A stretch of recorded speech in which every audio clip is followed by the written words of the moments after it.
Assalamualaikum warahmatullahi wabarakatuh. Alhamdulillah pada hari ini kita kedatangan tamu istimewa. Siapakah beliau? Ini dia Pak Harken ya.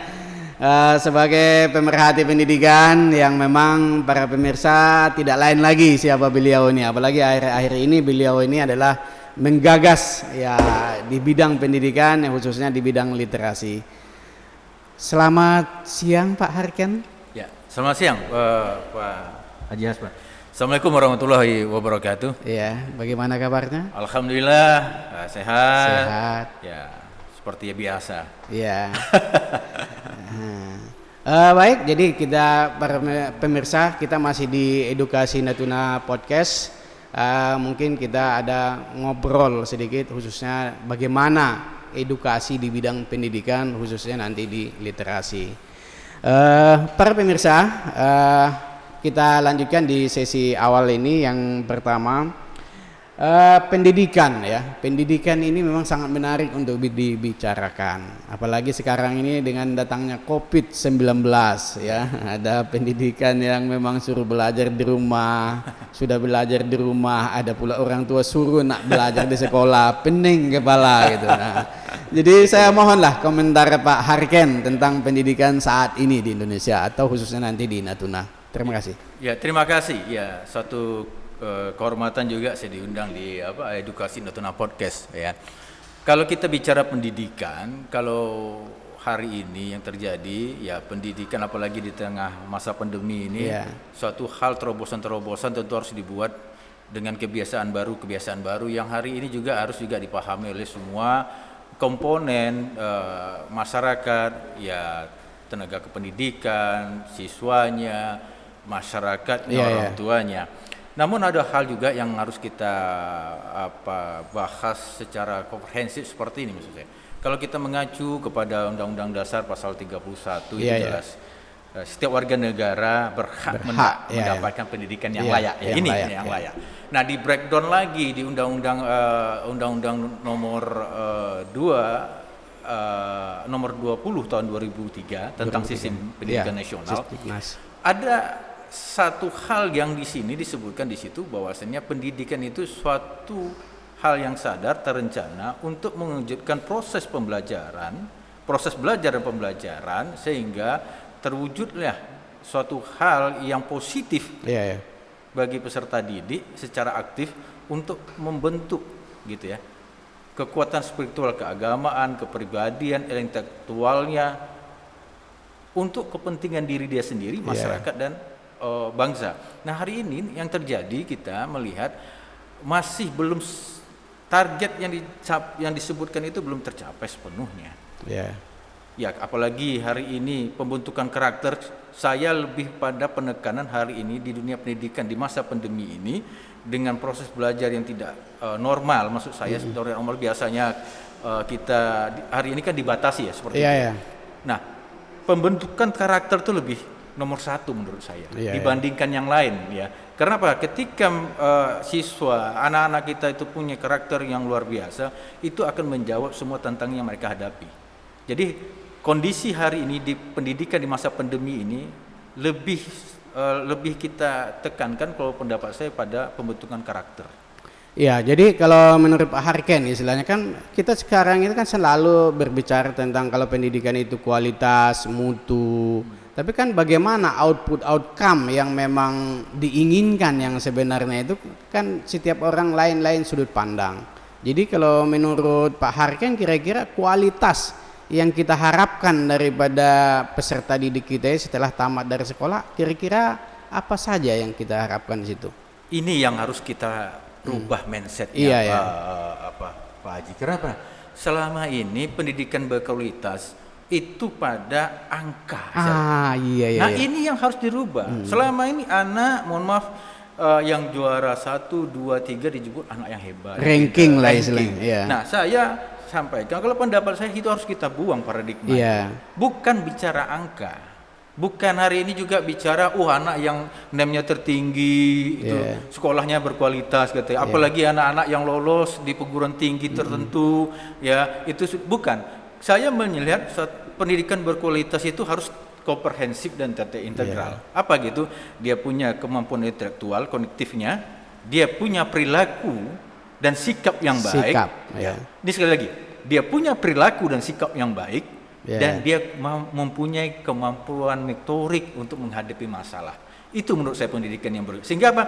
3 komponen ini harus kita berikan kepada anak-anak kita. Ya. Jadi sebenarnya di kurikulum 2013 itu juga saya sudah baca itu, nampaknya di sana juga tidak ada lagi diwajibkan sekolah itu untuk mewajibkan harus ranking 1, ranking 2. Nah, kemudian di kurikulum 2013 itu pun memang sudah mengarah kepada pendidikan karakter. Tapi memang kenapa masih masyarakat atau mungkin kita sebagai orang tua masih menginginkan ranking itu gitu? Seperti ini sebenarnya kembalilah pendekatan pemahaman yang diberikan kepada yang terlibat di lingkungan pendidikan sekolah itu, termasuk gurunya juga gurunya, peserta didiknya, orang tuanya. Nah, makanya hari ini saya melihat itu yang belum tersosialisasikan dengan baik. Anak masih dikutat pada nilai-nilai dan angka-angka. Hari ini sebenarnya kalau kita bicara pendidikan itu, kota kuncinya literasi. Literasi. Kenapa saya bilang seperti itu? Dan itu yang hari ini masih sedikit penghargaan yang diberikan kepada anak-anak. Nah, makanya saya ingin ayo kita sama-sama merubah itu dalam bentuk konteks untuk memacu anak. Ketika anak dia rajin membaca, dia bisa menguasai karakternya. Contoh seperti ini. Kita tidak pernah memberi apresiasi anak-anak yang sering datang ke perpustakaan. Iya, betul. Anak-anak yang minjem buku di perpustakaan. Coba itu diberi apresiasi. Nah, bagaimana meningkatkan literasi pendidikan anak-anak? Kita suruh mereka, tapi mereka tidak pernah kita beri reward. Coba ketika ini kita rubah sederhana Pak Haji. Ketika kenaikan kelas. Selama ini kan diumumkan juara 1, juara 2 dan seterusnya. Tapi berilah mereka apresiasi. Sederhana Pak. Contohnya yang datang sering ke perpustakaan. Yang sering minjam buku di perpustakaan. Kita undang juga, diberi apresiasi. Nah, ini yang hari ini sangat minim saya lihat itu dilakukan. Atau mungkin dia yang menulis di mading. Betul. Ada artikel mungkin secara online juga gitu. Apresiasi, punishment and reward di zaman sekarang itu sangat diperlukan. Anak-anak ketika apalagi generasi milenial sekarang kita hidup, kalau teori generasi itu di generasi Y hari ini anak-anak itu di generasi Y, mereka perlu apresiasi, mereka perlu tempat, mereka perlu juga dihargai. Kita harus mengikuti. Nah, kayaknya nanti ada hubungan hari ini saya juga memberikan suatu apresiasi juga dengan terobosan-terobosan yang sudah dibuat oleh Kementerian Pendidikan hari ini. Kemudian pemerintah pusat memang sudah membuat suatu langkah-langkah ya untuk ke depan untuk mendukung literasi ini. Yang pertama itu kebijakan yang sudah dibuat itu memang ujian nasional ditiadakan. Kemudian nanti akan ada penggantinya asesmen nasional. Menurut Pak Harken kira-kira kebijakan pemerintah ini plus minusnya gimana? Kalau saya melihat ujian nasional itu dirubah diganti dengan asesmen itu KM itu suatu terobosan luar biasa juga. Kenapa hari ini jangan hanya karena 3 mata pelajaran, hanya dengan 3 mata pelajaran yang di SG yang di ujian nasional anak tidak ada salah satu yang tidak mencukupi dinyatukan anak itu tidak berhasil. Dihukum dari sekian lama dia belajar 3 tahun hanya tinggal 90 menit. Kesempatan dia hilang dan kita bersalah di situ. Kenapa? Memponis anak waktu itu. Bisa saja ketika dia ujian banyak hal faktor yang mengganggu dia. Kita harus memahami itu juga. Nah, hari ini juga plus minus pasti ada dalam satu kebijakan. Ini kan salah satu program dari kementerian dari Pak Menteri, dari Mas Menteri hari ini Ya, yang Mas populer Menteri ya. dari Mas Menteri kita adalah menghapus ujian nasional dengan AKM. Ini memang tahun ini ya, Iya, insya Allah. Insya Allah tahun ini dilaksanakan. Pasti ini akan ada hal-hal yang juga mungkin kesiapan dulu. Pertama kesiapan dari mohon maaf tenaga pendidik dulu. Iya, betul, bagaimana mengimplementasikan, menganalisa apa yang dimaksud dengan AKM itu. Ini tentu harus didukung oleh semua stakeholder. Pemerintah daerah juga jangan diam hari ini, mohon maaf, harus mendukung ini. Karena hari ini kita terkotak-kotak kalau lihat Pak Haji. Kenapa?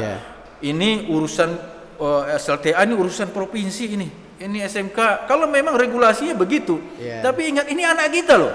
Ini generasi kita. Memang secara regulasi aturan yang berlaku mereka dipisahkan, tapi ingat konsep saling mendukung itu, keberhasilan itu tetap bentuk dalam sinergitas begitu. Iya, baik. Jadi memang inilah memang harapan pemerintah ya, mudah-mudahan nanti baik itu sekolah, masyarakat, peserta didik, ini memang senantiasa kita berikan istilahnya penyesuaian maupun dengan pemerintah daerah, karena memang tidak hanya istilahnya pengetahuannya saja, tapi memang kalau saya dengar asesmen ini juga membutuhkan fasilitas. Karena asesmen ini nanti akan dilakukan secara online dan juga menggunakan komputer semua. Oke, nanti kita lanjutkan lagi. Kita masih tetap di Edukasi Natuna Podcast.